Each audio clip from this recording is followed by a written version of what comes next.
Hello everyone, my name is Jeevan Joseph and today I will be presenting on cyber attacks targeting healthcare as a critical national infrastructure. This presentation focuses on WannaCry ransomware attack of 2017, looking at not only how it affected the NHS but how it spread into energy, transport, telecommunications, financial services and IT supply chains at the same time. To start, we need to understand what critical national infrastructure actually means and why healthcare is part of it. CNI refers to the systems, services, and assets that are important to a country, that if they were disrupted, it would cause serious consequences for public safety, national stability, and the economy. Energy, transport, finance, and communications are examples, and healthcare sits right alongside them. What makes healthcare especially important within CNI is that when it fails, it does not just cause disruption, it puts people's lives at risk. A power cut is an inconvenience, and hospital going offline is an emergency. Modern healthcare has also become heavily digital. Patient records, diagnostic tools, laboratory systems, and telemedicine services are all connected to each other. That connection makes healthcare run more smoothly, but it also means that a cyber attack on one part of the system can quickly affect everything else connected to it. NHS background. Before we look at the attack itself, it is important to understand what the NHS looked like before 2017. The NHS is one of the biggest publicly funded healthcare systems in the world, but it does not work as one unified organization.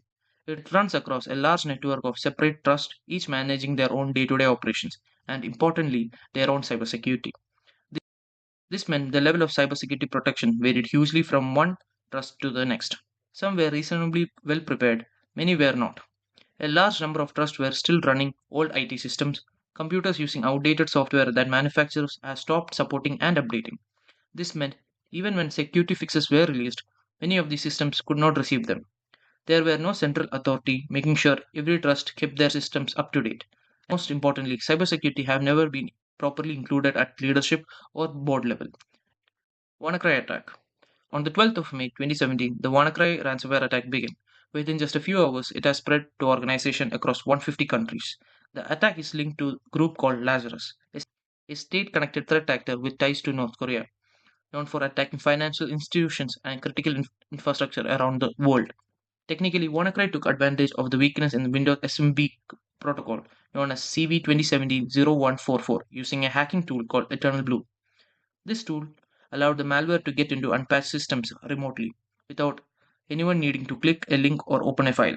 What made WannaCry so dangerous was its worm capability. Once it was inside a network, it could automatically find and infect every other vulnerable machines on the same network. No phishing email, no downloaded file, simply being connected to the network on an unpatched system was enough to get hit. The most important point here is that Microsoft had already released a security fix for the exact weakness 2 months before the attack happened. Organizations that had applied the fix were completely protected. Those that had not were left wide open. Attack timeline. Looking at the timeline, the attack was declared on the 12th of May 2017 and was officially stood down 1 week later on the 19th of May.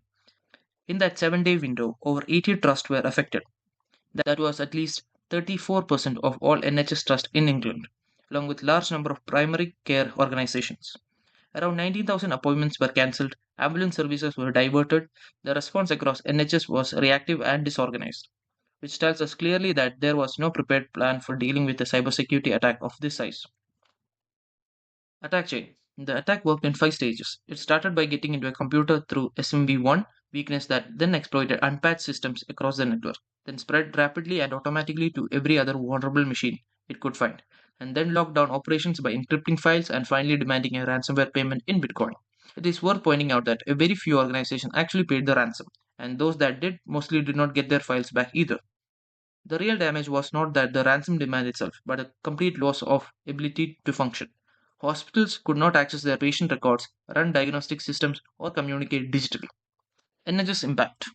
The damage caused by the attack was significant. Over 80 trusts were affected, around 19,000 appointments were cancelled, ambulances were being sent to hospitals further away from the patients, and the total financial cost came up to an estimated of £92 million.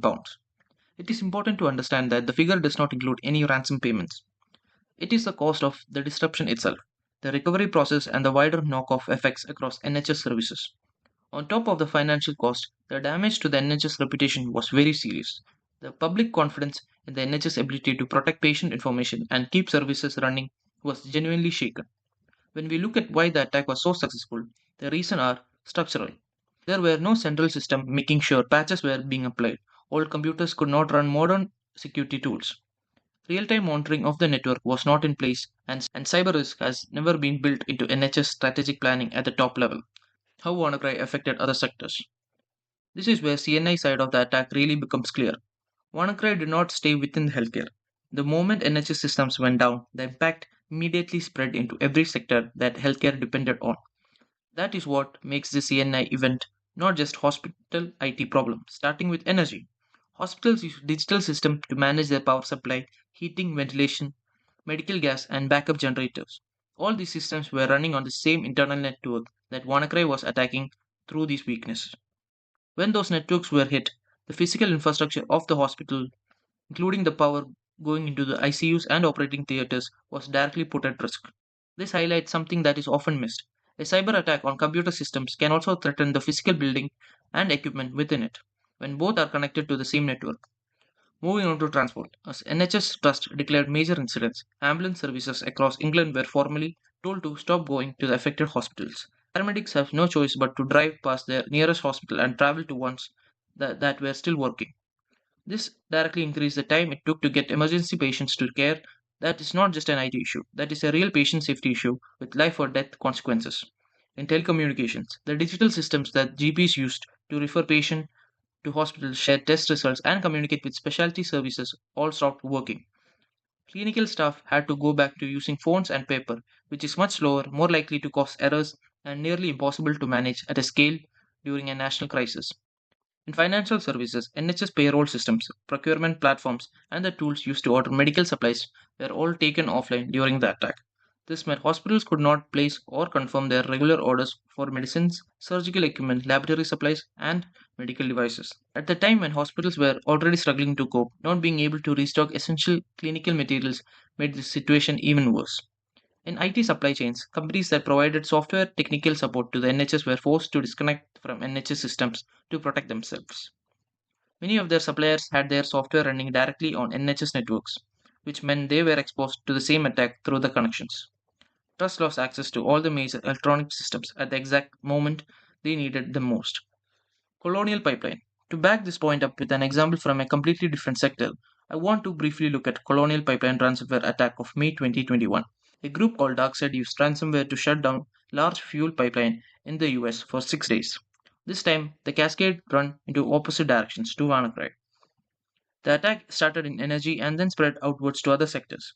Healthcare emergency services faced real uncertainty over fuel supply, which put ambulances operations at risk. Jet fuel shortages disrupted airlines and road transport across 17 US states. Fuel prices jumped sharply, causing serious economic disruption across the country. An attack that started in energy very quickly became healthcare crisis. So what needs to change? Looking at WannaCry, the lessons are clear and practical. Centralized patch management needs to be made mandatory across all NHS trust. The fix that would have stopped WannaCry was sitting there 2 months before the attack and was simply never used. Old system needs to be properly replaced or separated from critical networks so they cannot be used as a way in.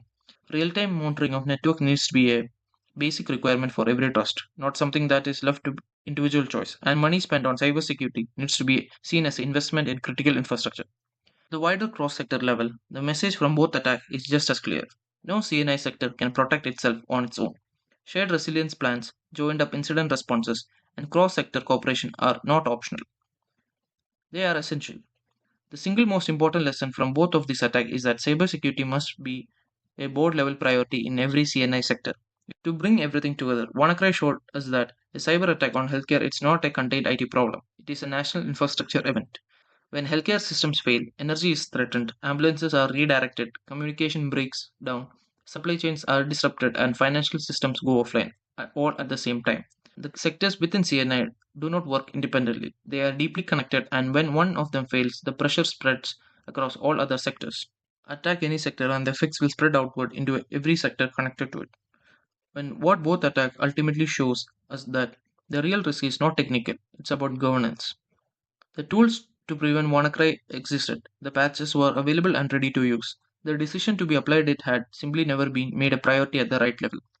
That is the lesson that matters the most, because it is the only thing that entirely within our control to change.